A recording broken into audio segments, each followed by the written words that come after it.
Good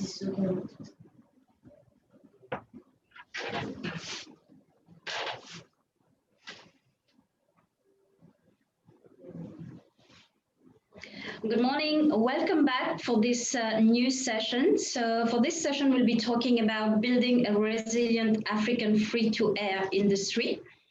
So for this panel, I have the pleasure to have Elias Scholl from Kana TV, Joe Munene from Standard Group, Ken and Ansa from Multi TV, Hamid Udan from Babelize, Clint Brown from SES Satellite. So this panel will be moderated by Rhys Torrington, CEO of Tiguana Media. So Rhys, you now have the floor. Hi, good morning, everybody. It's Rhys Torrington here. As Priscilla said, I'm Chief Executive of Tiguana Media. We're a media consultancy firm based in Cape Town, Johannesburg, and today London. And we help young and emerging media companies across the continent build up their impact into the marketplace. So let's go around on my screen. Elias, who on earth are you? Good morning, good afternoon. My name is Elias Schultz. Currently, I'm a tech and media entrepreneur focused on Africa for the last 15 years. Most recently, over the last 6, I co-founded and then ran and then served as executive chairman Kana Television, which is Ethiopia's leading free-to-air general entertainment network, broadcasted on satellite to millions of homes in Ethiopia and the larger Horn of Africa region. But I have been previously involved in other media ventures, including Jumia Group. Prior to that was at McKinsey & Company in Nigeria and Emerging Capital Partners in Ivory Coast. So tech and media, and most recently television has been my focus. Well, in theory, then you know everything, Elias. Hamid, I'm sure though you can fill in some gaps, some things he doesn't know. What do you do? Hi, my name is Hamid Udan, and I head Babelai. We are specialized in video metadata distribution, end-to-end management for linear, to feed EPGs and video catalogs. Great. And Ken?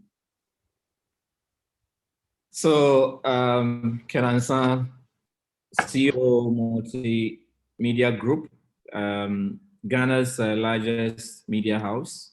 We have about 6 radio stations, 3 TV stations, which is multi-TV. We started a multi-TV platform some 12 years ago. And also online assets, which altogether makes us the biggest media house in Ghana. It's really great to have a successful businessman on the call. Joe, do you fit that profile? Almost similar in terms of the business. Name is Joe Munene. I head the broadcast division of the Standard Media Group.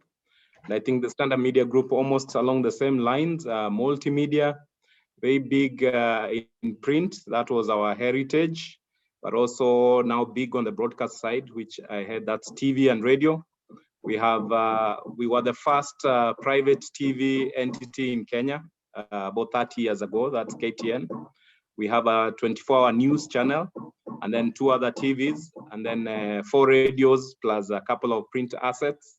And of course, like for any media house today, quite big on the digital platforms as well.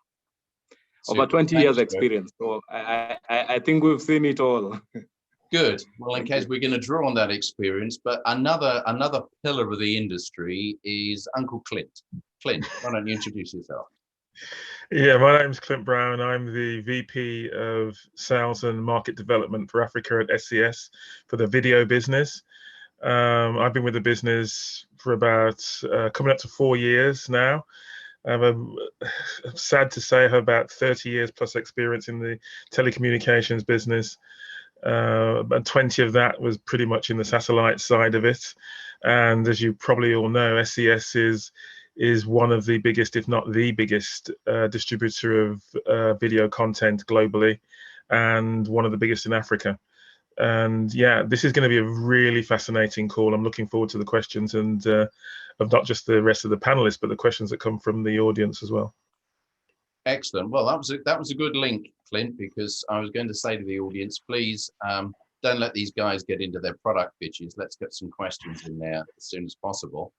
So we're going to start off. I've got a couple of topics here I'd like just to go through, and we'll try and juggle around the running order. The first one really is about the evolution of TV at the moment. Those of you that come across me in the past, you know that I've been doing DTH for a while with GTV and Azam and then Econet Media. But at the moment, I think, Ken, you're on a journey. You're also evolving your services. Maybe you just want to give us your view on what's the journey being like, particularly thinking about DTH headed towards DTT and experiences you picked up there. Yeah, thank you, Reese. Yes, you're right. It's been a journey, and multi-TV at the time it started, the Ghana market, for example, was primarily analog. And KNet, which is a platform, a transmission platform service provider, came in with SES behind it, deploying DTH in Ghana. And it was the first time to see that explosive level of free-to-air television with the multi-platforms that it provided. That brought a lot of platforms on board pretty quickly, to the point where we were already having over 100 channels. That then drove or became the blueprint for government of Ghana to say, look, let's start our DTT platform, which KNet again got a contract to implement. So there is that closeness between DTH and DTT in the market. And beyond that is where we are seeing streaming services and online television platforms also coming in. So for us, we've been in the thick of it, and I would say that multi-TV started the digital revolution in Ghana. So we've seen it over the period, trying to drive STV boxes up to the point where we have what I would call near maturity around digital TV in the market so far. Great, and in terms of revolution, Joe, your fellow leader up at the barricades. How about Kenya? I think it's going back 10 years and looking at all the change over the last 10 years. I mean, you can't quite fathom, and we're still in the midst of that change. I think the big one for us was with the digital migration, which happened 2015. And from the transition from analog to digital, the huge multiplicity of channels. We used to have about maybe 18 channels that you could say were a bit serious in what they were doing. Today, the number of licensed is about 143, 145. Not all operational. That's on the TV side. I think in terms of what free-to-air has been able to do in that evolution, and even in the space of DTH, I think some of the issues we had to grapple with was how do we get the widest reach? And once we get that reach, whether it's now through DTT or DTH, then how do you monetize that audience that you now capture? And those are some of the questions that are still relevant even today. How do you define your audience? Because in terms of reach, are you looking at just pure sets of eyeballs, or are you thinking about these are my selected target market segments and I'm now aiming for 60, 70% hit on that target?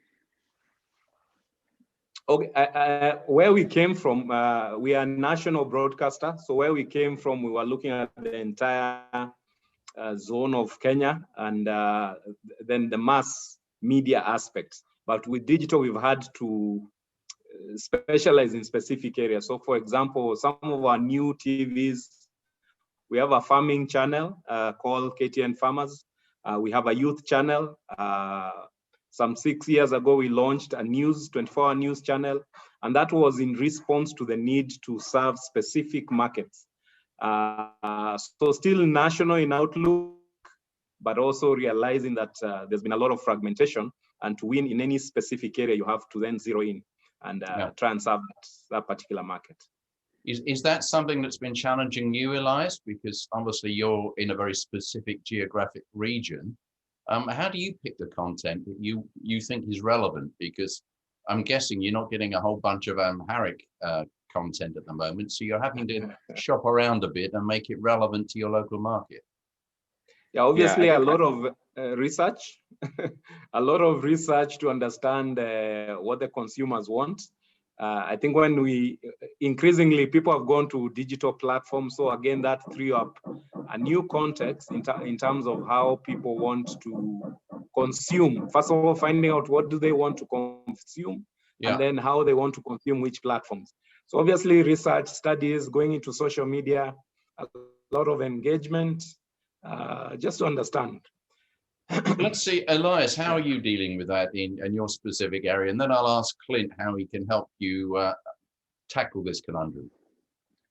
Yeah, I think for us, the strategy has always been, and the strategy that works is sort of local for global and then global for local. So local for global is sort of saying, hey, what resonates here locally and what can be, you know, a global standard product. So we have a sort of lifestyle show called #Time that takes some clues from many of the great lifestyle shows that are out there around the world, and a star that has become, you know, I think she has about 1 million followers on Instagram now around the world. And then global for local, what we've done and where our greatest innovation was actually dubbing. So prior to our launch in 2016, focused on Amharic speakers, a lot of folks in the Horn who were Ethiopian, including if you went over to Dubai and you looked at folks trying to find content to watch, they were watching content in Arabic or in English just because there wasn't enough dramas in their language. So we actually were the first to innovate on dubbing. We built 9 dubbing studios, hired over 100 people to do dubbing. And we took the best content from around the world that resonated with the culture because stories are universal. And we took Turkish, Brazilian, Korean content, and we dubbed it into local languages. So we did use, like Joe was mentioning, obviously we did a lot of research groups. We have teams that are 100. I'm not representative, very representative of the channel. Everyone is Ethiopian. I'm the only non-Ethiopian in the group. And we've sort of based everything upon this idea that stories resonate with various audiences. So we just have to identify what those are. And it turns out there are amazing stories from around the world. And I think want to give special credit to Turkey for producing many dramas that have captured the imagination of millions of Ethiopians. And that in turn has actually had a knock-on effect upon other local dramas, for example, that we produce later because they know these stories. Yeah. Clint, well, what's your view of this? Because obviously you've got many broadcasters underneath your wing. I was amazed the other day to hear about the success of Korean content in Ghana. It never crossed my mind that this would be something that was fantastic. Have you come across any other things that have amazed you? You're on mute, Clint, I'm afraid. Sorry, I think it's safe to say that every day working in Africa, something happens that amazes me. So from that perspective, yeah, every day is a learning experience. But I think what has become clear to us as SES over the intervening years is that it's not just about selling capacity to channels anymore. It's what we can do to help them improve the quality of the broadcast experience, in terms of contribution, in terms of playout capability, in terms of all the different things that they need to deliver the best viewer experience. And it's also about being able to take that viewing experience to multiple channels. I mean, we work with just about everybody here who's on this call in one way or another, and we work with them in different areas as well. So that from that perspective, we've observed that it's not just about the bird in the sky anymore. It's about all the things you do on the ground to enhance that viewing experience. And so we're doing a lot of work in that area. And I think the free-to-air market, which is what this call is all about, I think we're going to see some really exciting changes taking place in that market over the next 4 to 5 to 10 years. And where we're going to have to get smarter and get better is how we build the propositions with the broadcasters, with the rights owners, to give them the best access and the most appropriate access to their viewing audiences, whether that be on a streaming platform, whether that be over a mobile platform, whether that be through a set-top box into a house, or through a flat screen with an integrated set-top box to a house. Those are the things that are coming, and those are the things that we've got to start aligning ourselves behind, and which we are doing, excuse me, aligning ourselves behind to deliver that best customer, that best viewer experience. Is that we SES, or is that SES as a representative of the whole of the satellite community? That's SES. We SES. We're putting an enormous amount of effort into this space, and I can honestly see that our competitors are going to have to do exactly the same thing. They're not going to be able to just ignore what's taking place in the marketplace, and being smarter, being more inventive in how we build our propositions, and how, whether that be a commercial proposition or a technical proposition, is what's going to be the key going forward. Is that without any question, as far as I'm concerned. And Hamid, how can you help with that definition of what's relevant, what are people watching? I know analytics is your strong suit. How do you help with that? Indeed, Clint just actually mentioned something about enhancing the user experience. So as just Ken started this discussion by saying that the platform has a high number, a very big number of channels, we need to help now the viewers to find that great Korean or Turkish drama, to find actually that show that is somewhere on one of those channels. So going back to Clint, this is where we intervene, providing metadata, providing data and analytics that allows the viewer to find the right content. And this session is about FTA and how we make it actually, how it competes against the Netflix of these days. And one of the key aspects we believe strongly is that the user experience, because the other players are really, really pushing it forward, we need to help the FTA environment actually and industry to not mimic, but to find the right way, and in keeping the same standard when it comes to searchability, when it comes to content discovery. And this is where, and this is what we trying to do, what we did lately with SES, and we're trying to do with all the players in the market. Okay, I mean, and now that's interesting to me as well, having come from a DTH environment. I mean, Joe, let me start this next little topic with you. What is the content that drives free to air? Because you could cynically say, well, Netflix, I know Amazon and Disney are not so widespread, if at all, in Africa. So let's use Netflix as a surrogate. That streaming service is going to be delivering everything that's hot from the US, from Europe, or whatever. So is it right to put free to air into the box of saying, well, it's news and some second-rate soapies? Where do we stick local content? Do we really mean that local content is important, or is that just something that the regulator wants us to say? And actually, we're much happier taking Mexican telenovelas. What's the right content for your audience as you see it for free to air? Okay, the TV is about stories. It's about telling powerful. It's about powerful storytelling. I like to say, even when you look at the news is about telling the stories of what happened. So I think if you take that as a fundamental framework of what TV is about, is that you need to tell powerful stories that will resonate with the viewers. So obviously, and we came from a history where Hollywood content was really appealing, but over the last 10, 15 years, a lot of local content, local relevance, people are looking for context in the kind of content that you put before them.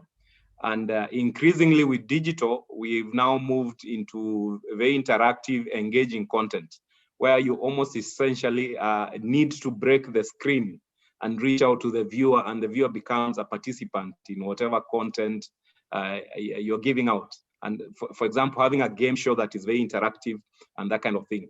There are a lot of popular genres, and yes, when we look at what is happening on the SVOD, the VOD platforms, we look at it as a challenge to free-to-air. Obviously, the business models are different, but in terms of the appeal of the content, it's pretty much the same, except for news and current affairs, which are huge on the free-to-air side of things. So do you have the dramas? Do you have the comedies, the movies, the sports? Live sports is big. Content that impacts and improves the viewers. A lot of how-tos, how do you make it in life, how to make money for especially the youth and the millennials. Content that has an impact in people's lives. I think that's increasingly is what we are seeing.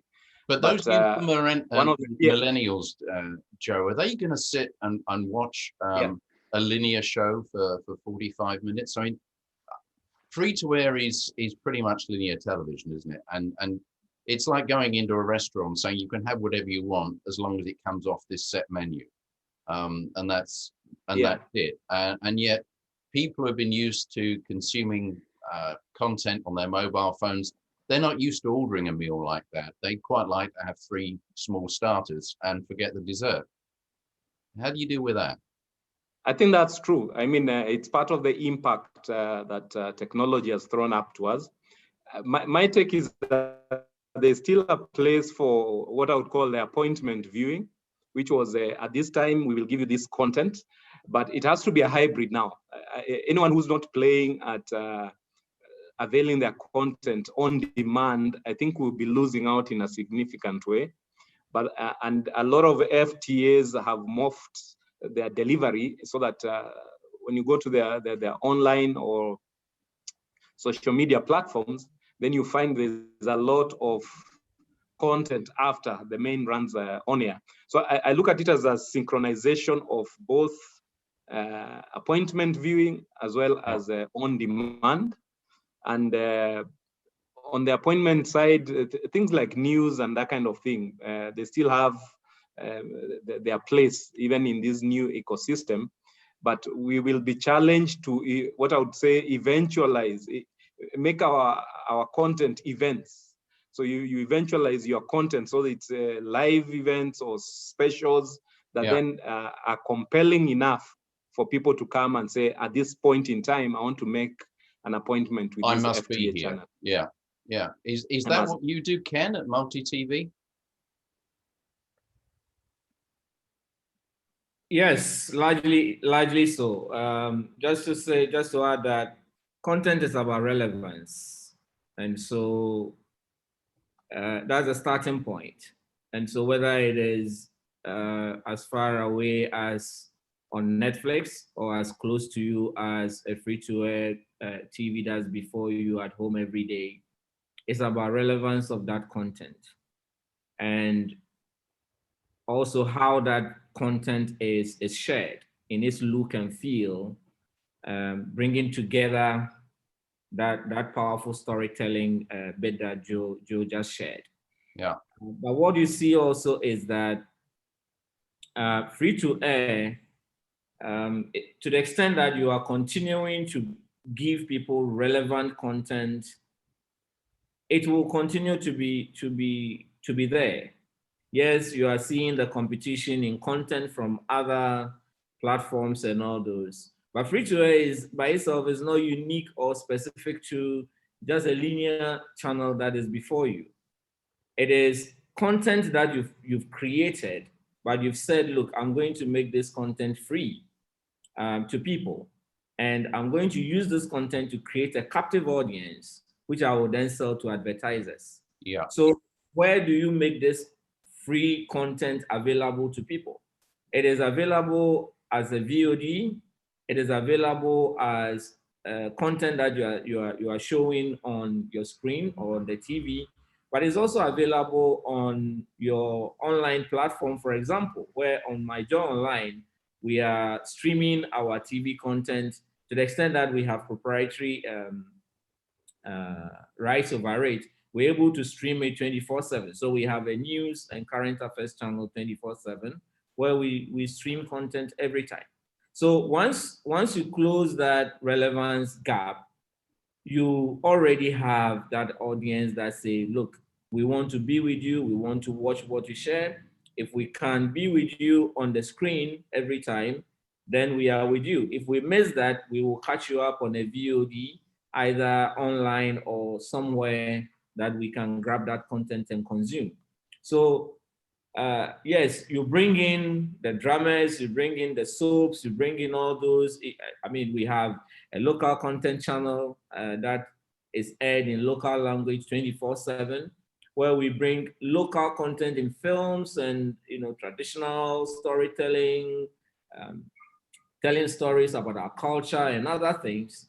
In a country like Ghana, how far can you get into local language? I mean, I know you've got Twi content and things like that, but there are many languages in Ghana. Do you find it difficult to draw a line somewhere? It isn't that difficult, fortunately, because there is one language that is spoken and understood by the majority of the audience, which is the Akan language.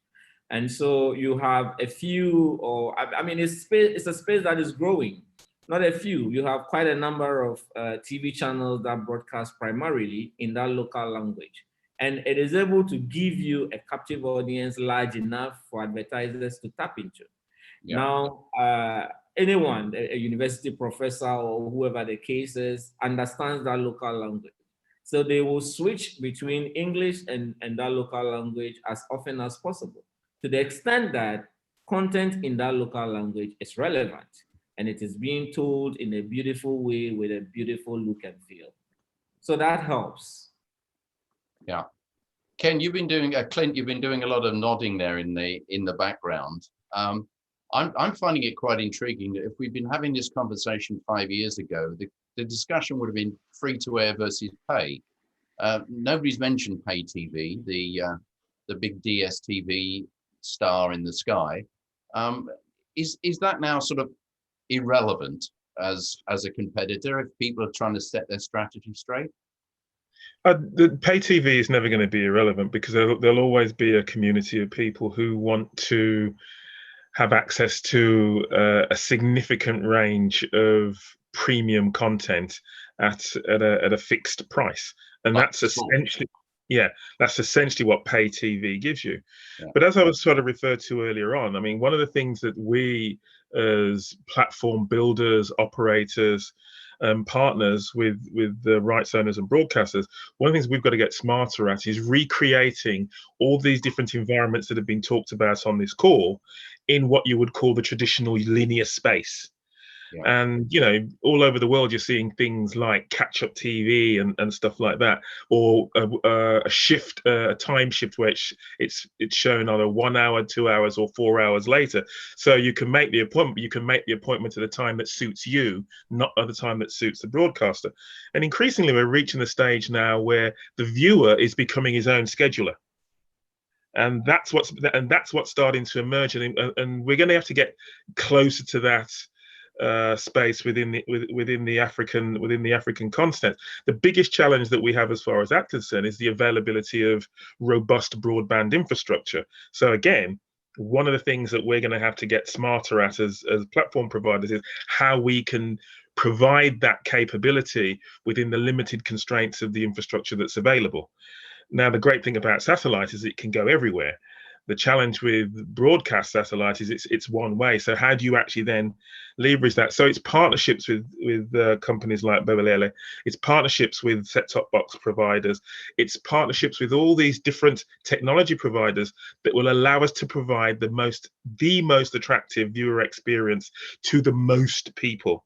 And a component of that is looking at how we can take the metadata and the supporting analytics and drive new business models off the back of that. So a lot of the investment that we're doing is around specific audience measurement that we can do in conjunction with the set-top box manufacturers and other middleware providers to able to provide the analytics, to provide those to media buyers and advertising agencies, so they can say, oh, I want to speak to this audience who speak this language with this product, and we can do that.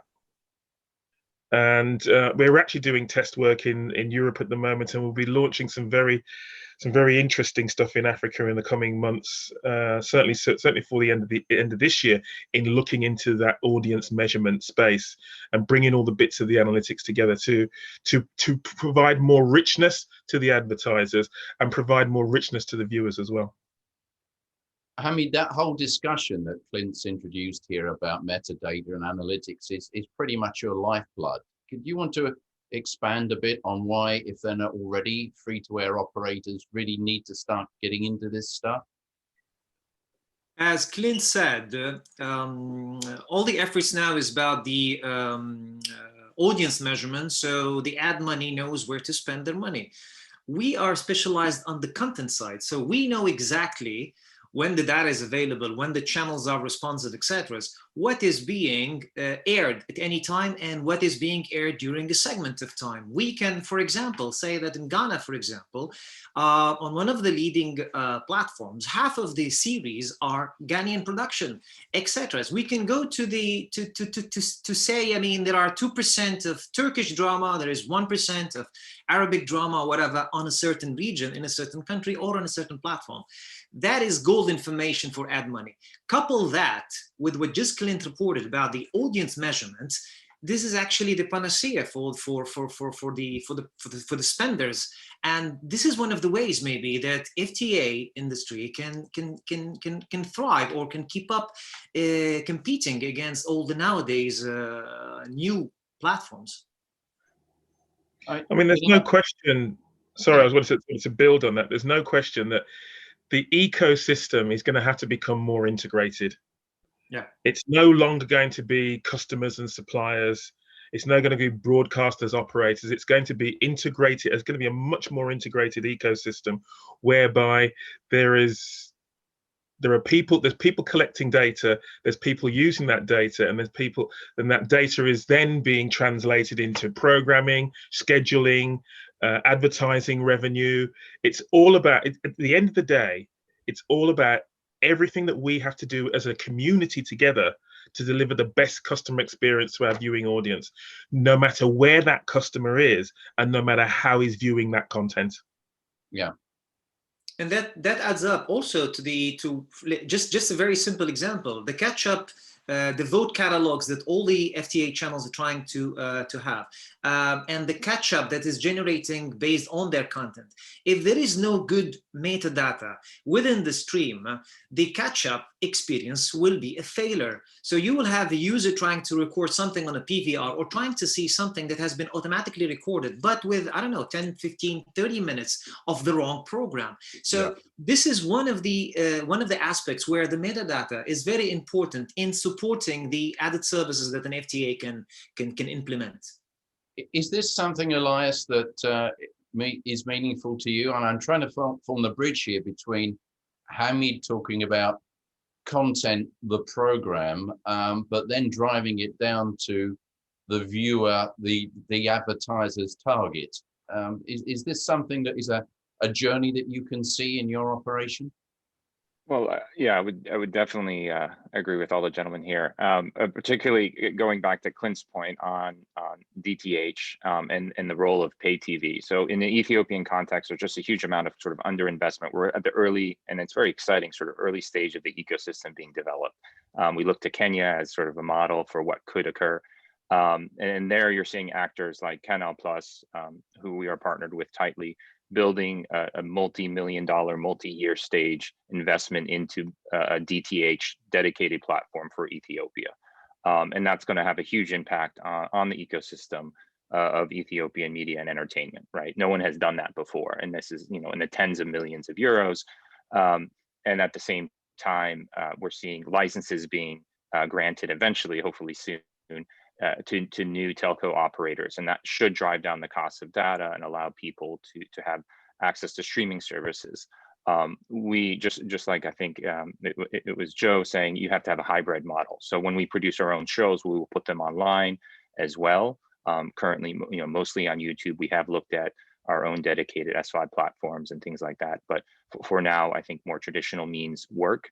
But Ethiopia is this unique kind of outlier in some ways, in that until kind of 5-6 years ago, until we came around and a couple of other partners, it was incredibly underdeveloped. You had 1 or 2 private channels, and then you had basically 1 or 2 government channels, and the rest were not meant for Ethiopia. So I'm excited that we can look to Ghana, we can look to Kenya, we can look to the precedent on pay TV in those markets as well, and use the technology that Hamid, for example, has provided to create an ecosystem that actually serves the viewer in a meaningful way. And I think advertisers will come along. Now, we are lacking significant amounts of viewing data and things like that, and we hope partners can come together. Because back in the day, you would go and talk to a media agency in Ethiopia, and you say, "Hey, what's hot?" And they would say, "Well, this show is hot." And we say, "Why?" "Well, that's what my driver, that's what my wife watches." And it's not entirely, that wasn't entirely the most empirical way of doing it. So we tried to do our part to change that. Obviously, one player cannot do everything, but we're hoping as the ecosystem develops, there will be real audience measurement that's credible and viable. You don't have that helps anything stimulate the in growth. terms of audience measurement at the moment that you can rely on. I'm going to ask Ken in a minute, because I know he's struggling with a similar issue with Geopol or whatever exiting the market in Ghana. But have you got any alternative way, Elias, of looking for fuel to have that conversation with the advertiser? Because it tends to be a one-way street at the moment. Yeah, I mean, there are over time, at times we've have partnered with Geopol, Kantar Geopol in the past, trying to build a group of players who are willing to fund that. It was very difficult. That was a few years ago. Yeah. You can actually look at digital data. So if you have a show and you can look at how many likes they're getting or how many streams it has on YouTube as sort of a proxy. And at times you can run your own independent survey, or sometimes NGOs, USAID, whatever, will run a one-off. If you can have access to that, you can convince the media agency that it's credible. It helps, but it's really a piecemeal approach. And Ken, have you got a better answer to that in terms of your market? I mean, I once had a complaint that I had to take a show off the air because the subscriber found that his housework was not getting done because the maid was too busy watching the show. So that was a gold star on a tick, but it didn't get me much more advertising. Have you got something a bit more scientific in Ghana? Rich, I wish I could say we have a better scenario. Unfortunately, no. As you said, Geopol has pulled out, and so the market is pretty empty when it comes to data and metrics. For a resilient free-to-air industry, data is critical. You must know what your audience wants. And it's not just what they want, but what they will want going forward as well. Yeah. And that is driven by a thorough audience understanding through immersions and data and everything that you can model to understand them and roll your content around that. And that is the only time you will be answering the relevance question, which then gives you that captive audience for you to monetize. So without data, without that critical piece, free-to-air will fall apart. And unfortunately, that is the bet we lack in the Ghanaian market today. It's not just about the robustness of the data, it is also about the reliability of the data, the independence and nature of the data, to the point where a buyer of airtime, either the agency or an advertiser, and a producer of content all trust and believe that, yes, this is what the audience really wants. At the end of the day, it's about the audience. And we are all converging around that audience to create value. So if we don't know what that audience really wants, then we are all kind of wading through these deep waters in the dark. And yeah, so I've got a question here from the audience, which from our audience, which is basically saying the same thing. What do you do? Do you try and satisfy everybody in Ghana, or do you say, no, I'm gonna have to cut you up into slices, and these are the bits that I know I can go for, so I'm going to go for a niche approach? Which do you think is possible? As a free-to-air, there's a temptation to say, I'll have a bit of news, I'll have a bit of sport, I'll have a bit of local, I'll have a bit of telenovela. Or do you just say, no, this is the theme, this is what we're going to do? Well, I mean, you would say, look, let me provide a bit of everything. Why would you do that? You will do so because on one channel, you want to attract as many audience numbers as possible. but also you want the quality of that audience to be good enough for the advertiser. Yeah. So when you've done unique channels for unique content from morning to evening, you would then realize that you would have alienated a huge number of audience who are not coming at all. So again, you are funded by the advertiser. And the advertiser says, look, I want a channel where I can reach as many people as possible who make that buying decision or who influence the buying decision of my product. So who makes that buying decision and who influences the buying decision? And how do I make content that this category of people are happy with and will stay with and will then become that captive audience for the advertiser? So that's what drives the content decision on a free-to-air channel and as we do it. But of course, as I said, data then supports all these decisions now and going forward. And without that data, yes, you may be scratching your head, immersing and doing something right, but how sure are you that that is so right that it is sustainable? Joe, you've got a standard media, you've got feet in many camp, and whether you're getting data from an Ipsos or an old Stedman, as I remember them in Kenya or whatever, when you use it to go and think about the advertising budget, are you looking to increase the amount of money in that advertising budget? I.e., people see now that there is value in spending more money on advertising, or are you just taking out of one pocket into another, say from print to free to air, or from your streaming service away from your DTH service? What are you doing? Is it possible to grow the cake, or are we still fighting over the same size of cake, do you think? I think the cake has grown, but we've also fragmented, and there are a lot more players than used to be. So obviously, when you factor in the new entrants, people are consuming more media. A lot of it is on the digital platforms, and a lot of the potential new opportunities in advertising have gone to digital. And as you well know, there's some 5 or so big global monopolies there. So, but in terms of consumption, it has gone up. In terms of spend, it has gone up. Other than the pandemic, which has come and affected, I think the advertising spend is on an upward trajectory. So for us, it's not an issue of one platform cannibalizing another.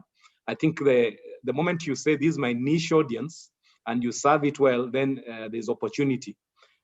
I wanted to just speak to that measurement question because it's a big issue, I think, across Africa, maybe other than South Africa. Even in Kenya, we're in a state of flux.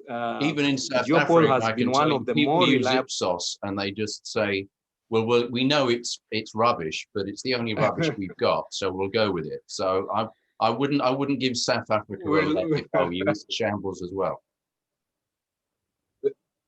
There you go.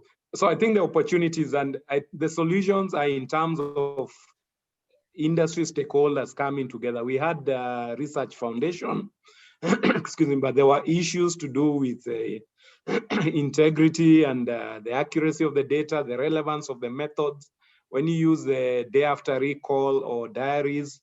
But today, technology has given us opportunities to do real-time passive measurement. And what really has to happen is for the stakeholders to come together and sort out on the financing side of things. How many takers will subscribe so that we have an industry research that people have into. 2 years ago, a lot of the stakeholders here came out openly and threw out whatever research was there because it was not serving us. And since that time, we've been in a state of flux, just trying to bring it all together. But definitely extremely important to inform the content decisions, to serve the market, and then to see how the advertisers fall into place. And maybe, Rise, there's something you had asked about pay TV. Yeah. I just wanted to cycle back to that.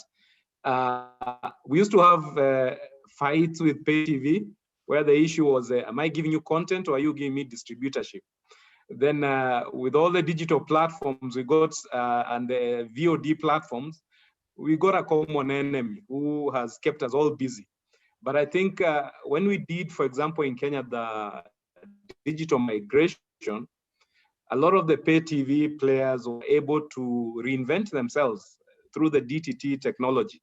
So you find that a lot of the DTT set-top boxes were backed by pay TV providers who also came from their premium positioning and became almost mass. So today, free-to-air is competing with pay TV channels that are very mass-oriented, that are pursuing advertising. For example, in Kenya, they can sell advertising. In Tanzania, it's restricted for pay TV. So all those issues have complicated the free-to-air space, but I think it has also challenged free-to-air channels to up their game and in terms of content, just to ensure that we are sustainable. Yeah, you mentioned in passing there, Joe, the pandemic. Has that had any lasting effect? I mean, people, because they've been at home, spent more time investigating streaming services than they might otherwise have done? Has it given you challenges about what do you do with daytime programming? It can't be now just the rubbish bin. It's got to be meaningful because there are people sitting at home watching it all day. What impact has it had? I mean, it's been significant.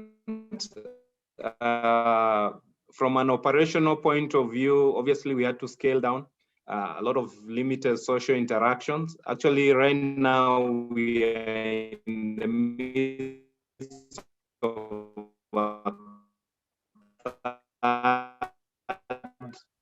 third wave here. It affects. From a viewer point of view, it puts your content in the faces of your customers, which is a captive audience. So you could actually say that there's been more consumption of TV content, whether VOD, whether free-to-air or pay TV. But also on the advertising side of things, we saw a huge impact in terms of a lot of businesses holding back. So it's more of a state of flux. We saw about 50% advertising decline. This year, we were hoping for a quick recovery, but it seems a bit more drawn out. But yes, more consumption, which is a good thing. It's an opportunity for the market to discover what content is out there. And Hamid, is this something that you can help with in terms of analyzing the data and showing what type of content is really working? Maybe we're not in the position of saying if this content is working, but we are in a very good position to say what content is being played by most of the broadcasters in a certain region in a certain time. And that should lead the decision makers, the programming, the programming people, programming managers of channels, etc., to sort of know where the market is going. If you couple that to audience measurements, then you get the full picture. Something actually Joe just mentioned about the DTT and the pay TV, etc. I mean, here in Europe, for example, we have a lot of pay TV players who created their channels to join the DTT platforms. Why? Because the DTT platform is just one amongst many digital platforms that allow the FTA people the FTA players to serve more. I mean, I'm about to say more audience, but I mean actually the audience, because it's the same audience that is consuming it here and there and there and there. In that, by leveling the ground, I mean, of DTT and FTA, if you don't have the data correctly actually distributed on a DTT platform, for example, you cannot compete with the pay TV, because the pay TV already mastering the game of unifying the user experience that Clint was mentioning before. In an FTA environment, you have to take care of that as well. So to go back to the question, Riz, yes, we can help in saying what content is being decided by the market, but we don't have the full picture of it. No. In fact, just looking now at one of the questions from the audience, I think Joe already mentioned that in Kenya that they all got together and decided that the audience measurement was rubbish, that they go off and do something else.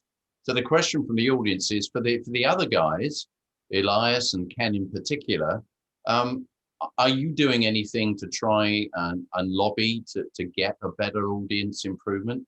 And from your point of view, Clint, is there anything that you can do to help with this measurement? Any feedback that comes out of set-top boxes or whatever that allows the stats to be collected? But yeah, sure. I mean, we have I'm sorry for the product pitch here, but we have an analytics and content management platform called 360. And what that allows you to do is aggregate all the different channels, aggregate the data that comes off those channels, aggregate all the information, all the metadata that you can capture, and then cut it, slice it, dice it, present it in a way that will give you directional information about what's actually going on within the broadcast ecosystem. But I think the really cute thing is the work we're doing now on audience measurements and how we are passively taking data from boxes and being able to talk about what's being watched at what time by how many, and it's basically leveraging what we're able to do with mobile consumption and putting it in the linear space. And what is also cool about this particular environment is that based on that, and if you're using the data really, really effectively, you can do ad insertion within the program plan as well. Yeah. So that's where we see the industry going, particularly in the linear space, to start to mimic what is going on in the mobile space in terms of immediate advertising and sort of live insertion of adverts or live insertion of key viewer information. That's what you can start to do when you can start to bring all the different platforms together and all the different players together to create an ecosystem that allow you to do that. So the technology is there to do it. We're getting better and better at utilizing it, but it does take everybody working together to actually make it happen. And that's the biggest challenge, because there's a lot of skepticism about how these environments work, and getting over that skepticism is one of the biggest challenges. But because the data is real in terms of it's coming from the set-top box, it's being drawn from the set-top box, that's when it becomes clear that you can trust it, it has integrity, it has robustness, it has resilience. Ken, would you be a skeptic or would you be an enthusiastic user of such a system? I will be an enthusiastic user of such a system, but I would say I will want to add a bit more data or information sources to that. For example, why did Jopo leave the market? One of the issues was subscription and being able to finance their operations. So in the market itself, how many businesses or entities are willing to use quality data to drive their decisions? And to the extent that you don't have a critical mass of that to pay for delivering quality research and data, then you won't have it. So in the market, we are lobbying, for instance, with the Chartered Institute of Marketing Ghana, that brings a lot of entities together, to forge a way forward around this. We are engaging with the government's TASCA service that does a lot of research work for government. How do we tag along such an institution that already has legs in the market and can pull this information? So yes, what Clint and Elias and Hamid have all spoken about are critical, but they are one side of the kind of data you need to make content decision. So especially, the human part of making that decision. Why, where you're able to ask questions and immerse and test the consistency and durability of whatever content you have put into the market. Durability as in how long that content can become relevant. So just a quick example, I think. It's the relevance and how you can monetize exactly. it. TV put out a very solid content in the market. It ran for a very long time. It was gaining audience share of about 50% around that time of the evening. But up to a point, you began seeing that people were writing on social media pages, no, we are getting bored with this content. change it, it's been running for too long, and stuff like that. Now, how do you get this info to help you make the next decision? So what do you people now want? What more? Yeah, because ultimately you've got to use it to make some money and understand. We've got 5 minutes left, so I'm going to just go around and give everybody 1 minute to say what they think of the future. Crystal ball time. Elias, let me start with you. 1 minute on the future of the industry, starting now. The future of the industry in Ethiopia. No, I do think, kind of actually going back to Ken's point, we do need a critical mass of people willing to stimulate and reach into their pockets and spend. And that whether that is the industry players, the advertisers to get audience measurement tool, or the other folk in the room who are like the pay TV players. And I think we're actually getting there in Ethiopia. So I think the next 5 years, you'll see a huge amount of positive disruption in the space. You know, tens of millions of euros from Canal Plus being pushed into the market, more free to air players, and then of course the digital disruption. So how all that will kind of overlap, I don't know. All I know is at the end of the day, it's going to be the viewer who benefits. And I think that's always a good thing. So I'm actually looking forward to seeing how it evolves. But I think everyone's going to have to stay nimble if they're going to stay afloat. Great, and we wish you luck with your agility challenge there. Joe, fingers in all of the pies. How do you see that evolving over the next 4 or 5 years? I think broadcasters will continue to be impacted by technology. That over the next 5 years, we'll see a lot more changes in my view. Monetization is a challenge, even as new platforms come up and you get new audiences, how you monetize them, that becomes a bottom line. Consolidation will happen. A lot of channels have come up, there will be consolidation. Many are not sustainable, and many are quickly realizing that. Success will be defined by premium content, superior brand and marketing initiatives, a must-have, and advertising right now in a bit of suppression, but will recover maybe in 2 or 3 years. Great. Thanks very much. Ken, have you got something, some words of wisdom to add to that? Just a bit to add to what Joe and Elias have both said. I believe that for free-to-air, you will need financing from advertisers. These advertisers will grow and become robust based on how the economy they operate in also behave. That is the broader context. And for instance, we've seen the impact of COVID and how it sank advertising spend, as Joe said. So economies being robust and supporting businesses to be able to spend will be key. But on the other side, it's also broadcasters' understanding of the audience and what they want. And with their limited time and all that they are juggling around, what do they want to watch? What do they want to see? What will excite them and what will be relevant to them? And that will come from immersions and data, as we've spoken extensively around. So for me, those will be the two parts of the equation that will help free-to-air to be resilient going forward. Great. Hamid, do you have something to add to that in your 1 minute? Very quickly, actually, just 2 minutes. We need to make the content easily found by the viewers, and the more viewers on a channel on the content, then the more success that channel or that content will have. So that's from one side. And we need to make the life of the advertisers actually easy by providing the right data for them. If we succeed in that, then I'll go back to Ken's suggestion that it will help the FTA thrive. Great. And that leaves you, Clint, with the last 1 minute. And there was even one question from the audience, which is, with your feedback loop from the set-top box, is there any way you can find out who's actually watching as opposed to a household watching? And to answer that question very, very quickly, not really.